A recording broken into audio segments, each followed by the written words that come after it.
Hola, ¿qué tal? Bienvenidos a Extra Noticias. Es un gusto poder informarle. Vamos a iniciar con el detalle de las informaciones porque la acusación de homicidio simple al conductor que se enfrentó a otro en Cartago abre de nuevo el debate si aplica o no la legítima defensa.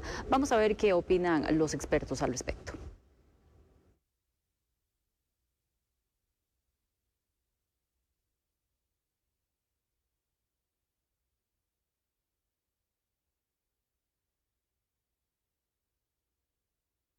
Esta acción sucedida el pasado 12 de mayo en Cartago mantiene la discusión abierta sobre el futuro de un hombre de apellido Mora. En apariencia, el masculino iba a ser atacado por otro sujeto, por lo que sacó su arma y le disparó. Minutos después, el hombre de apellidos Granado López murió en el sitio. Según los expertos en materia penal, la legítima defensa debe demostrarse por al menos 3 circunstancias diferentes en el país. Según nuestro ordenamiento, la persona investigada debe probar que existió esa legítima defensa y para esto debe acreditar una serie de circunstancias. En primer lugar, que existió una agresión ilegítima por parte de la otra persona. En segundo lugar, que el medio empleado para defenderse fue razonable según las circunstancias del caso. Y en tercer lugar, que no existía otro medio idóneo en ese momento para repeler la agresión de la que se estaba haciendo víctima. El ente acusador concluyó que en este hecho no cabe la legítima defensa y por eso basó su acusación como homicidio el pasado jueves 4 de junio. Ahora el juicio por la vía de flagrancia se agendó para el próximo 6 de julio. El artículo 111 del Código Penal viene y regula lo que es el tipo penal del homicidio simple. En el caso en particular tiene una pena, este artículo del 111, que puede ser desde los 12 hasta los 18 años de prisión. Cabe recordar que el acusado quedó libre el mismo día de ser trasladado a los tribunales y desde ese entonces debe firmar una vez por semana y no puede portar armas de fuego. Bueno, y precisamente queremos ampliar más sobre ese tema, por eso se encuentra con nosotros aquí en esta mesa de análisis don Rafael Rodríguez, quien es abogado penalista, para conversar acerca de esta interrogante que surge a partir de este caso. Don Rafael, muchas gracias por acompañarnos, bienvenido. Gracias, Gabriela, buenas noches y bienvenidos a todos. Gracias. Gracias, don Rafael. Bueno, para empezar a entender un poco más, nos queda entonces la duda, ¿verdad? A raíz de este caso que ya vamos a profundizar un poco más, pero entonces cuando hablamos de legítima defensa aquí en nuestro país, ¿a qué se refiere el Código Penal? Mire, Gabriela, el Código Penal en su artículo 28 trae 2 elementos que tienen que constituir la base para establecer si hay o no hay legítima defensa. Y voy a leerlo así sencillito porque es sencillo. Dice, no comete delito el que obra en defensa de la persona o derechos propios o ajenos siempre que concurran las siguientes circunstancias. A, agresión ilegítima y B, necesidad razonable de la defensa empleada para repeler o impedir la agresión. Esto quiere decir, Gabriela, que la legítima defensa no significa tener derecho a responder a cualquier forma de agresión jurídicamente, sino que se trata de una causa de justificación que permite repeler una agresión cuando concurren determinados elementos. En este caso, son 2 los que nuestro Código Penal establece, pero a través de la jurisprudencia se han ampliado y se han dicho, como lo dijo el colega Erra, en el sentido de que es la agresión actual, inminente, que se está generando, es el derecho que yo tengo a repelerla con cualquier medio que considere legítimo y que no necesariamente tiene que ser la misma forma en que a mí me están agrediendo. Si a mí me agreden con un arma, pues tendré que responder con un arma. Si me agreden con un cuchillo, tendré que responder con un cuchillo. Si me agreden con un puñetazo, tendré que responder a puñetazos. Esa no es la idea. Es repeler la agresión que yo considero el medio idóneo que tengo para hacerlo en ese momento de acuerdo a las circunstancias que se están planteando. Y la otra situación es la proporcionalidad. O sea, si ya se ha generado la indefensión o ya se ha generado la agresión y yo logré defenderme, pues va a llegar un momento en que tengo que parar de realizar esa agresión y esto es parte de lo que se tiene que considerar en cada momento en que se den los hechos. Vamos a ir por partes porque sobre esto hay muchísimas dudas también, don Rafael. Entonces uno se pregunta, bueno, ¿yo me puedo defender en ese caso o argumentar esta legítima defensa si estoy en peligro yo o qué sé yo, alguien cercano a mí, mi familia, alguien que ande conmigo, Sí. aplicaría. Sí, nuestro código establece que se me da ese derecho de justificación o esa posibilidad de yo repeler la agresión que me están dando a mí o que están dándole a terceros. En este caso es una agresión a bienes personales o inclusive a bienes materiales, como cuando yo estoy viendo de que una persona está siendo objeto de un robo y voy a ir en ayuda o en defensa de esta persona ante ese robo que se está generando, o cuando yo estoy viendo que una persona está tratando de ingresar a una propiedad y yo voy en defensa de lo que ahí está sucediendo, pudiendo repeler ese acto ilegítimo que se está realizando por parte de un tercero. Se está resguardando la vida de las personas y se están resguardando los bienes materiales de las personas también. Don Rafael, y le pregunto específicamente sobre este caso que incluso estábamos viendo también las imágenes de Cartago. Si a usted le sorprende que se dé esta acusación de homicidio simple por parte de la Fiscalía. Primero hay que tener claro de que quien tiene el monopolio para decir si se acusa o no se acusa es el Ministerio Público. El fiscal que tiene el proceso, de acuerdo a la información que tiene, va a determinar si los elementos que se generaron, de acuerdo a la investigación que se da, establecen hechos suficientes para decir que se generó la conducta de homicida y tendrá en juicio que plantear una acusación en donde se diga que esta conducta es con dolo. O sea, que la persona a la que está acusando, a la persona que se le está atribuyendo el hecho, lo hizo con la intención de matar. Por eso el artículo 111 de nuestro Código Penal dice a quién causar la muerte. Y este artículo es doloso y para causar la muerte se tiene que tener esa intención. Aquí lo que hay que verificar es ciertamente si en este caso en específico existía una causal de justificación como las que establece la legítima defensa o se dan los elementos suficientes para demostrar ciertamente de que se tenía esa intención de causar la muerte. Y en este caso, particularmente con los elementos de juicio que yo cuento, con lo que hemos visto, con el video y con la información que los medios de prensa han dado, yo considero que va a ser muy difícil para el Ministerio Público demostrar esa intención homicida. Esto es lo que a juicio tendrá que irse a acreditar con la pieza acusatoria. Yo casi creo que es uno o dos hechos únicamente de que quien generó el hecho tenía la intención de matar. Eso es lo que tendrá que demostrar el Ministerio Público y la defensa irá encaminada a demostrar de que quien cometió el hecho lo hizo con la intención de defenderse ante la agresión que estaba siendo objeto de acuerdo a lo que nosotros vimos. Entonces, es más razonable, o por lo menos dentro de lo que vimos, para mí y mi opinión y muchas de las opiniones que han generado los colegas penalistas en esta área, es que los hechos cumplen con los presupuestos que establece la legítima defensa, que se dio una agresión ilegítima, que la otra persona lo que intentó fue repeler utilizando un medio, inclusive hacia una parte no vital del cuerpo, con la mala suerte de que en este caso el disparo ingresó a la arteria femoral y esto causó el sangrado que provoca la muerte. Vamos a ver, y es que ese es otro elemento ahorita que usted lo menciona de lo que se habla. La herida o el disparo no va a un punto mortal, como usted lo indica. Ese es un elemento también a considerar.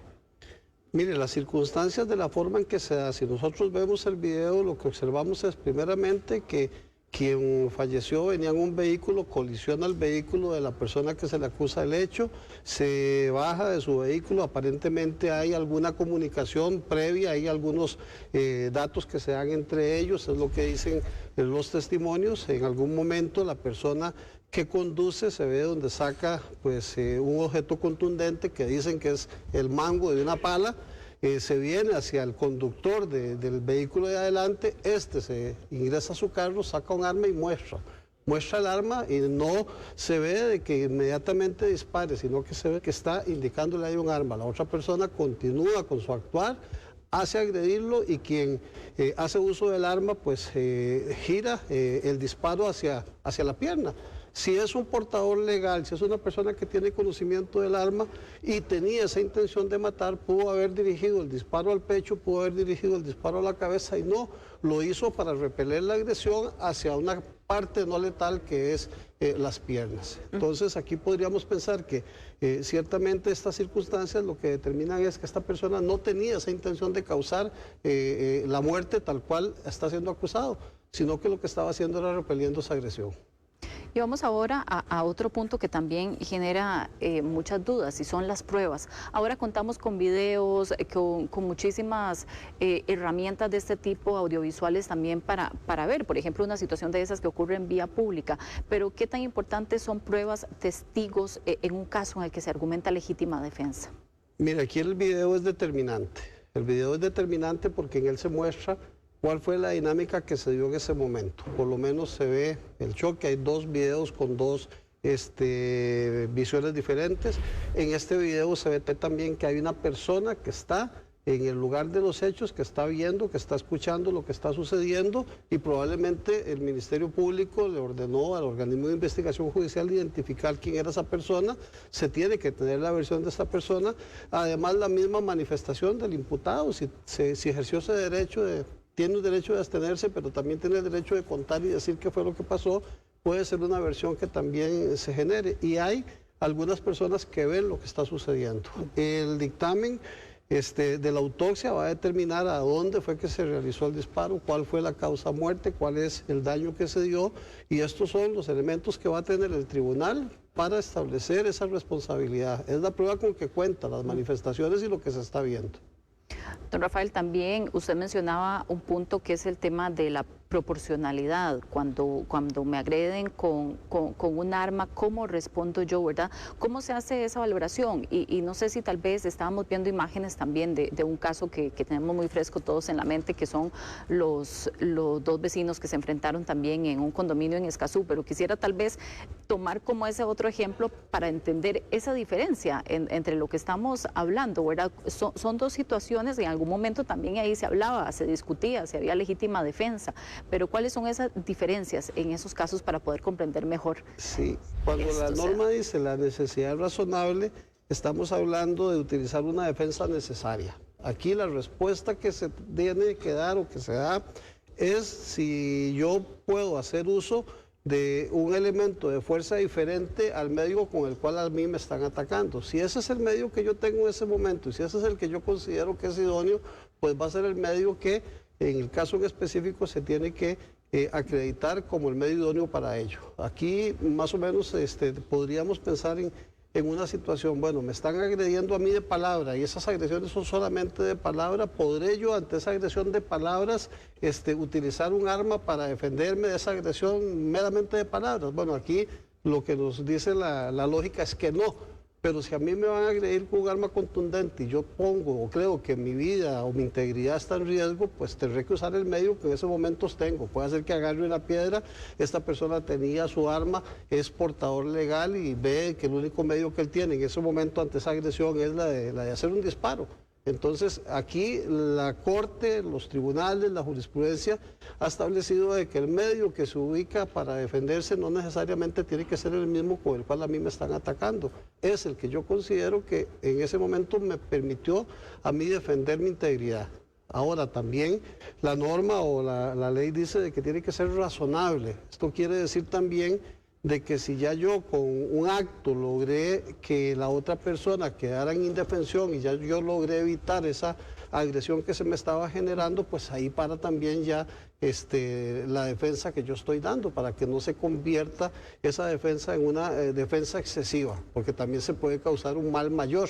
Hay varios ejemplos que hemos tenido. Recuerdo el asunto de un señor en Grecia, si no me equivoco, que fue objeto de que una persona le robó algo del carro y el señor se bajó sin más y le generó disparos cuando ya la persona iba en huida. Si la persona ya va en huida y ya yo no tengo en riesgo mi integridad, pues se puede considerar también que ese exceso de defensa o que esa forma en que yo me defendí es excesiva. Entonces hay que medir las circunstancias en que se dan. No se exige una equivalencia exacta de medios, es lo que dice la norma, sino una reacción racional según las circunstancias concretas del momento. Racional, es esa la palabra.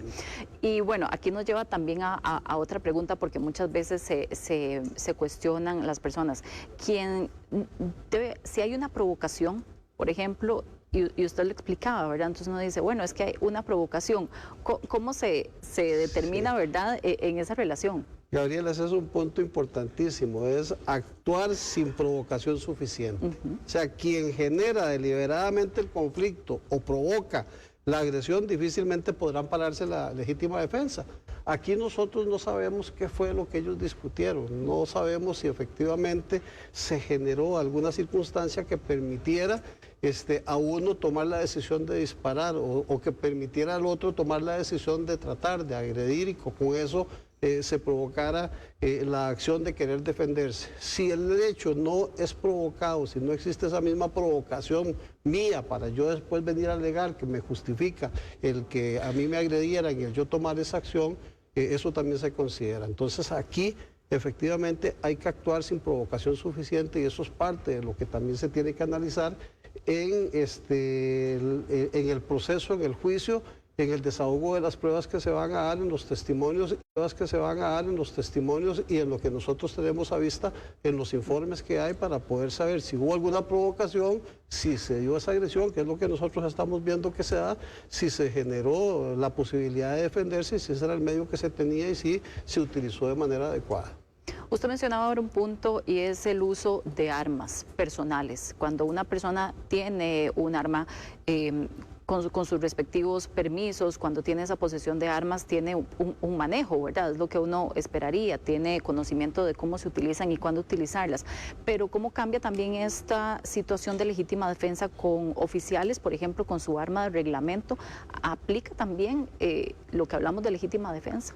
Sí, aquí lo que se tiene que verificar es que la persona que se está defendiendo sea objeto de una agresión ilegítima, inminente y actual, que es lo que se dice, ¿verdad? Porque también la otra persona dice, es que él ayer me amenazó y me dijo que me iba a matar y hoy le voy a pegar un disparo, pues aquí no tenemos una agresión inminente ni actual.